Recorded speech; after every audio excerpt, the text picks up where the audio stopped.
Hey y'all, this is Mara joining you on Facebook today.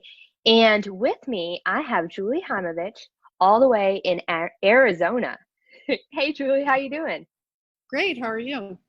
Doing well. Looks like a beautiful sunshiny day out for you. It is. It's gonna be toasty in a little bit. Yeah, so soak it all in now while you can. Exactly. Great. Okay, Uh, well, Julie, I kind of want to go through what you do as a company and then how that has changed with everything going on with COVID-19. So, why don't you run through with me what you do and then how it's all changed? so I wear a lot of different hats. My big business right now I'm promoting for myself is my coaching business. So I'm a health and wellness coach. My business is called Fuel Your Greatness, and I work primarily with women. Um, and the nature of my business has always been really good because I can do it. I could do it through Zoom, or I could do it meeting my clients at restaurants or at their homes or at a park, which has not really been a problem. I also have an office where clients can come to see me. Um, so, I mean, that part is great. I also have a side business, little side business, where I own specialty dental offices, which is a lot different, and don't really want to talk about that one on this. So, more about the coaching. Yeah, for sure. So, you do personal and business coaching mainly with women, and what do you talk through with them? Like a brief overview. So my main focus is I prefer working with individuals. I will work with businesses, but I prefer to work one-on-one or in small groups. And my goal has always been to work with women and to help empower them. I found in my past career, so I started out as a therapist working in the eating disorder, trauma, and abuse field. And I really enjoyed that career, but I found that people were people were stuck a lot more, and coaching really elevates people and moves them through. You're in, you're out, 3 to 4 sessions, and usually you're moving on, and you might come back, but normally it's down the road. So my goal is the short term, not to have you in my office forever and ever. But I also feel like there are a lot of women who struggle with hormonal issues or metabolic issues, or have tried everything to lose weight and they just can't. And it's not just about losing weight, just to be healthy.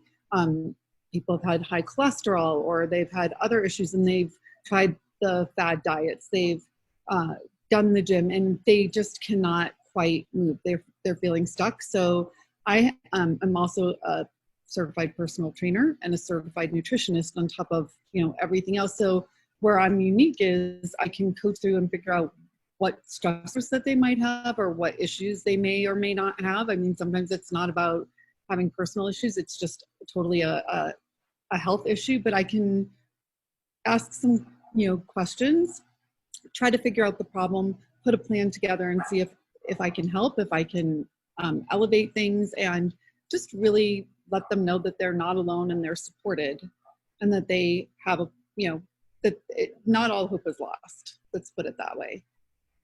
Yeah, and that's super important in normal life, but also in this new normal that we find ourselves in.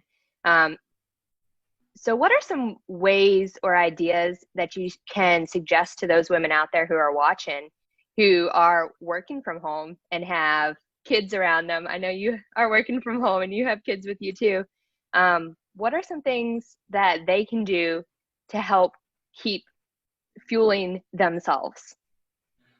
So that's a great question, because I've struggled with this myself over the past few weeks. I think I even mentioned that to you on our call last week. So, even though I started out by saying I can work from home and it's not been a problem, the new norm for me is, it used to be like the kids would be off at school and I could get on a Zoom call and have privacy and do it, at any time, and not worry about the other people, logging on. In fact, I'm in my backyard right now because it's the only place I can get a solid connection to the internet and privacy, because I have my senior in college back at home who is doing her classes, and her roommate is back here as well, staying at our house. So I have the two of them.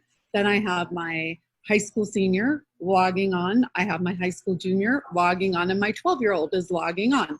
So think about that. There's now, so what is that, 6 people trying to log on to an internet, and trying to do it so that everybody doesn't hear every conversation. So I'm finding that I have to adjust my schedule around all the other people that are living here. The other piece is the gym's all closed. You know, everyone was doing okay, you could still go to the grocery store, you could still maybe meet a friend for coffee, or you could, you know, you can still get takeout. But once those gyms closed, that became a big struggle. And I heard from a lot of clients and friends, what do I do? Like, I don't have a home gym. What, you know, how am I supposed to work out? Now, luckily for us here in sunny, warm Arizona, there are walks. People can go out, they can hike, that hasn't changed. But there are some people that don't have that luxury of being able to walk. They don't live right near a trail. Or there's people like me recovering from foot surgery that I had 8 weeks ago. I can't go out and walk.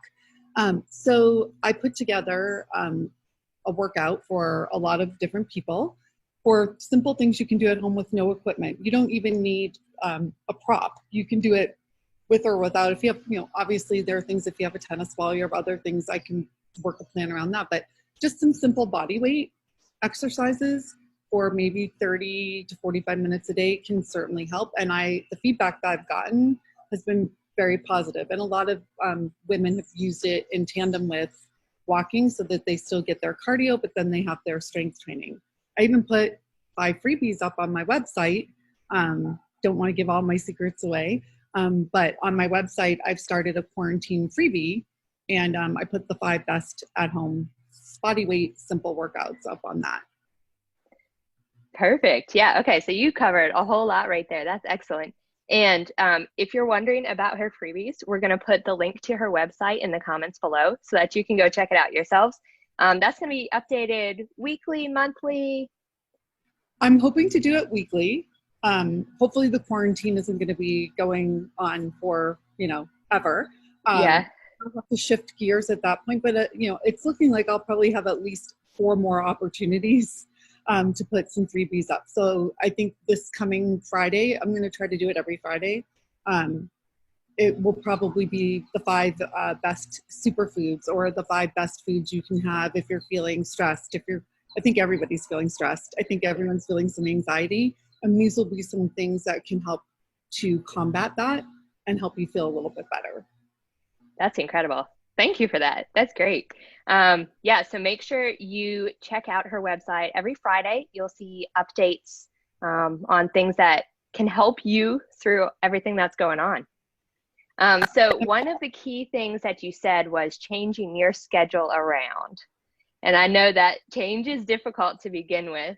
And when it's your job, changing your schedule can be more complicated. But finding something or that common ground within your home, your workspace now, is incredibly important. So that's a super good key for everyone out there listening. You might have to change up your schedule a little, and that's okay. That's really good. Awesome. No one likes change. And for a lot of people, this whole working from home, Zooming, conference calls is new. And I will just add, for me, I was feeling very overwhelmed because maybe 1 or 2 Zoom calls every few days was my norm. And now I'm finding like it's like a marathon of Zoom calls. And I find that is far more exhausting than meeting with people in person. I don't know what it is about that. Maybe it's the constant looking at the screen, or maybe it's the having to figure out, oh, is this lighting good? Is this look, sometimes I find myself walking around with the computer. Can you hear me now? Can you hear me now? Can you see me now? And so I think that is a struggle, but I think what I've learned, and I hope everybody can take a little piece of this, is like, it's okay to not be perfect. It's okay if if your screen freezes, or if your hair's not perfect, or your makeup's not perfect, or you're not in the perfect light. It's okay. It's the content. It's what you're delivering. It's what you're getting. That's way more important than all the superficial fluff. Look, I'm so glad you brought that up, because that has been something for me is all of the Zoom calls. I've first off don't like to be on video. So then being on multiple videos a day is kind of stressful. But yeah, being able to accept the fact that it doesn't have to be perfect. And it's the fact that you're interacting with people and you're getting done what needs to get done. That's important. So yeah, that's really good. Thank you. You're welcome. Awesome. Well, like I said before, I'm going to put that link to your website below in the comments, and y'all go check it out because it's super important. I've already seen the top 5 for this week, so I already have a preview on that. But yeah, y'all go check it out. Thank you so much, Julie, for taking the time today to talk through some things with me, and I hope your foot gets better and you keep enjoying that beautiful Arizona weather. Thank you for having me.